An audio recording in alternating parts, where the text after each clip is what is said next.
ଖଣ୍ଡେଶ୍ୱର ବୁଲିବା ପାଇଁ ଆସେ କିନ୍ତୁ କୁମ୍ଭ ମେଳାଟା ଯେହେତୁ ଗୋଟେ ପ୍ରସିଦ୍ଧ ଏଠି ତୀର୍ଥସ୍ଥାନ ସେ ସାଧୁସନ୍ଥ ଆସନ୍ତି ମୋ ମା ଆସିଛନ୍ତି ଗାଁରୁ ମୁଁ ତାଙ୍କୁ ଦର୍ଶନ କରିବା ପାଇଁ ନେଇକି ଆସିଛି ସାଧୁସନ୍ଥଙ୍କୁ। ଖଣ୍ଡଗିରି ଏବେ ବାବା ମୂଳେ ହେଇଛନ୍ତି ଆଜ୍ଞା ଧୀରେ ଧୀରେ ଯୋଉ ଭଣ୍ଡ ଭାବ ଧରା ପଡୁଛନ୍ତି କେବେ ମନକୁ ଆସେନି କି ଏ ଭଣ୍ଡ ଭାବ ପୁଣି ଆସିଯାଇଛନ୍ତି କି ଏମାନେ ନାହିଁ ବାସ୍ତବରେ ଏମାନେ ବାବା? ମନ ତ ବାବାଙ୍କ କଥା ତ ଅଲଗା କିନ୍ତୁ ନିଜର ବୁଦ୍ଧି ଥିବା ଦରକାର। ଆମେ ବାବାଙ୍କୁ ଦର୍ଶନ କରିବା କିନ୍ତୁ କୋଉ ବାବାଙ୍କ କଥାରେ ପଡିବାର ନାହିଁ କି ବାବାଙ୍କ ଯେତିକି ଆମ ଶିକ୍ଷା ଦରକାର ସେତିକି ଆମେ ଶିକ୍ଷା ନବା ଦରକାର। ବାବା ତ ବିଭିନ୍ନ ପ୍ରକାର ଯେମିତି ଡକ୍ଟର ହଉ କି ଯିଏ ବି ହଉ ସାଧୁସନ୍ଥ ଆସୁଛନ୍ତି ତେଣୁକରି ଆମେ ନିଜ ବୁଦ୍ଧିରୁ ଆମେ ବାବାଙ୍କୁ ଦର୍ଶନ ଟିକେ କରିବା ଜୁହାର ହବା ନିଜର ପୁଣ୍ୟ ଲାଭ କରିକି ଆମ ଘରକୁ ଯିବା ଦରକାର ଆଉ। ଆପଣ ଆଜି ଆସୁଛନ୍ତି କୋଉ ସ୍ଥାନୀୟ ବାବା ଅଛନ୍ତି ବହୁତ ଗୁଡେ ବାବା ଅଛନ୍ତି କେମିତି ଦେଖୁଛନ୍ତି? ମତେ ବହୁତ ଭଲ ଲାଗୁଛି ଖୁସି ବି ଲାଗୁଛି ବାବାଙ୍କୁ ଦର୍ଶନ କରିକି। ମୁଁ ମୋ ମା ବାପାଙ୍କୁ ସ୍ୱାମୀଙ୍କୁ ଧରିକି ଆସିଛି ଦର୍ଶନ କରିବା ପାଇଁ ନେଇକି। ବିଶେଷ କରି ମୋ ମାଙ୍କ ପାଇଁ ହିଁ ମୁଁ ଆସିଛି ତାଙ୍କୁ ଦର୍ଶନ କରିବା ପାଇଁ ମୁଁ ତ ସବୁ ବର୍ଷ ଆସୁଛି ଦି ତିନି ଥର ଆସିକି ବୁଲିକି ଯାଉଛି। ମାଙ୍କ ପାଇଁ ହିଁ ଦର୍ଶନ କରିବା ପାଇଁ ଆସିଛି। ଏଇ ଆଧ୍ୟାତ୍ମିକ ପ୍ରବେଶ ଦ୍ଵାରା କେତେ ଭଲ ଲାଗେ ନିଜକୁ କେତେ ଶାନ୍ତି ବହୁତ ଆତ୍ମାକୁ ଶାନ୍ତି ଲାଗେ ମନରେ ବି କିଛିଟା ଯଦି ଦେହର ଖରାପ ଥିବ ବି ଏ ସାଧୁସନ୍ଥଙ୍କୁ ଦର୍ଶନ କଲେ ମାଇଣ୍ଡରେ ଗୋଟେ ମନେ ହଁ ମୋ ଦେହ ଭଲ ହେଇଯିବ। ବାବାଙ୍କୁ ଦର୍ଶନ କଲି ମତେ ଭଲ ଲାଗିଲା ମୁଁ ବହୁତ ଖୁସି ଲାଗୁଛି ମତେ ମାନେ ଆଜି ମତେ ଦିନଟା ପୁରା ଫ୍ରି ଲାଗୁଛି ଆନନ୍ଦ ଲାଗୁଛି।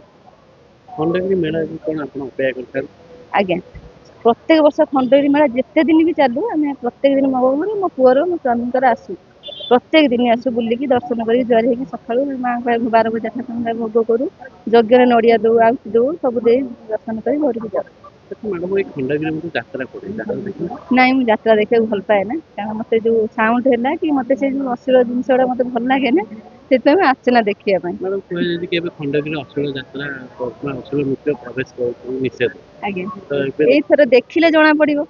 ଏଇ ତ ପ୍ରଥମ ଦିନ ଚାଲିଲା ତ ଦେଖିଲେ ଜଣା ପଡିବ କେତେଟା ଠିକ ଅଛି କି ଭୁଲ ଅଛି କି କଣ। ଅଶ୍ଳୀଳ ନୃତ୍ୟକୁ କଣ ଆପଣ ବାରଣ କରୁଛନ୍ତି?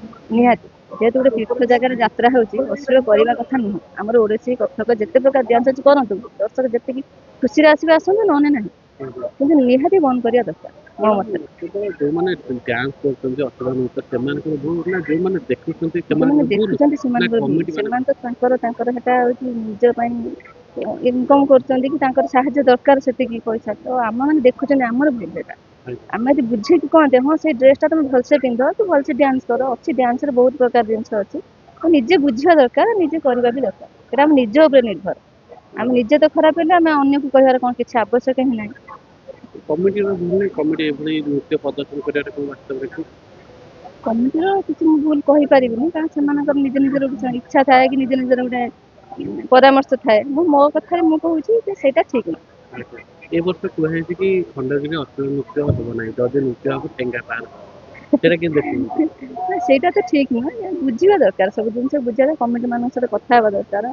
ସେ ଲୋକ ହୁଅନ୍ତୁ କି ସେ ଯାତ୍ରା ପାର୍ଟି ବାଲା ହୁଅନ୍ତୁ ଯିଏ ବି ହୁଅନ୍ତୁ ବୁଝେଇ ସୁଝେଇକି ଜିନିଷ ଟା କରିଲେ ଠିକ।